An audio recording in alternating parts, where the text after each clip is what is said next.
Ciao, kumusta? My name is Victor. In today's video, we have a new lens to test out. This is the TTArtisan 50mm f2, and it's a $69 full frame lens. Look at how small this is compared to an SD card. And honestly, I've been really dreaming about a compact lens for the Sony E mount and for full frame. TTArtisan made that dream come true. This setup is the most compact I've ever gotten with the A7IV, and it's just, I feel like you can pocket this. I'm pretty sure if you pair this lens up with the A7C, it's going to be the most compact full frame camera setup out there. Well, you have the Sigma FP, but let's just say the most compact for the Sony full frame lineup. Now, the biggest question is, does this $69 full frame lens produce good images?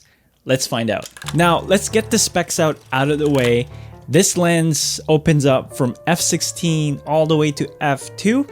And I'm actually surprised that they were able to get it down to f2 with this form factor. The lens does protrude out when you change the focus. Now, the maximum size of this lens is very similar to those Sony G lenses, the compact ones, the 24, 40, and also 50mm 2.8. I believe they made it for drones, but it's like as compact as you can. And those ones have autofocus. That's why the price range is so high up. But this one is a manual lens. That's why they could get the cost down to a minimum. Does that mean that this one suffers from image quality because they had to put the price down?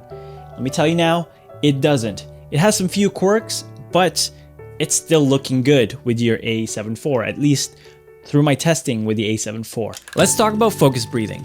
Well, this lens is very similar to the TTArtisan lenses that I've tested before. It does suffer a lot from focus breathing. And to combat this flaw, all you have to do is slowly rack focus so that it's a little bit more seamless.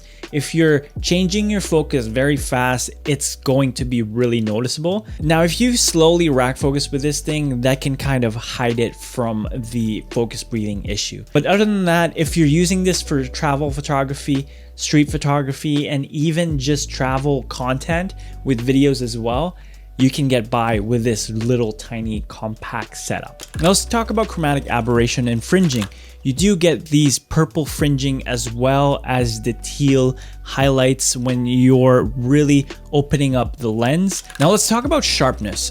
This lens has decent sharpness, especially for the price point. If you look at the middle sharpness, we are good to go, but around the corners, it does kind of distort a little bit. It has this little swirly shape kind of thing once you get to f2, and it's kind of similar to how vintage lenses would work.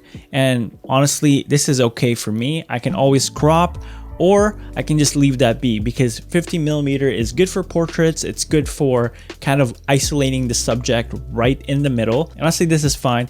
It does suffer from vignetting as well. And again, I would just crop in just a tiny bit so that you get rid of these imperfections. Now, for a $69 lens, this is something I cannot complain about. I mean, these are characteristics that you can really use to your advantage as well. If you want something super perfect or super sharp, you always have to spend the money on it. I don't look at it as issues. I look at it as characteristics, as you guys have seen in my other videos.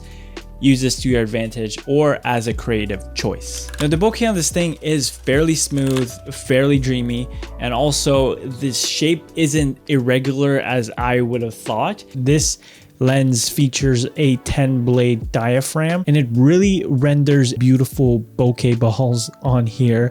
Now, if you put this in the corners, it does distort it a little bit like a cat's eye. And also there's a little cutoff at the end.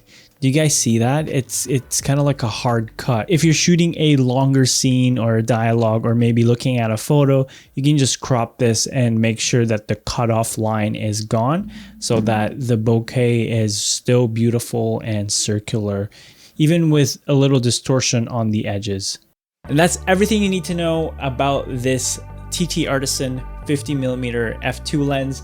Is the most compact I've had my A7IV, and honestly, I would bring this for my travels if I want a light setup. And here's the winner for the S-Log 3 luck pack giveaway from last week's video. Congratulations to you. Just email me here to claim your prize. And as usual, I'm giving away this S-Log3 luck pack. All you have to do to win is comment down below what you think about this tiny little full frame lens. If you do want this luck pack now, it's available in the link down below. And at 10,000 subscribers, we are giving away a camera and a lot of different stuff as well. We're almost there, so stay tuned and I'll see you guys in the next video.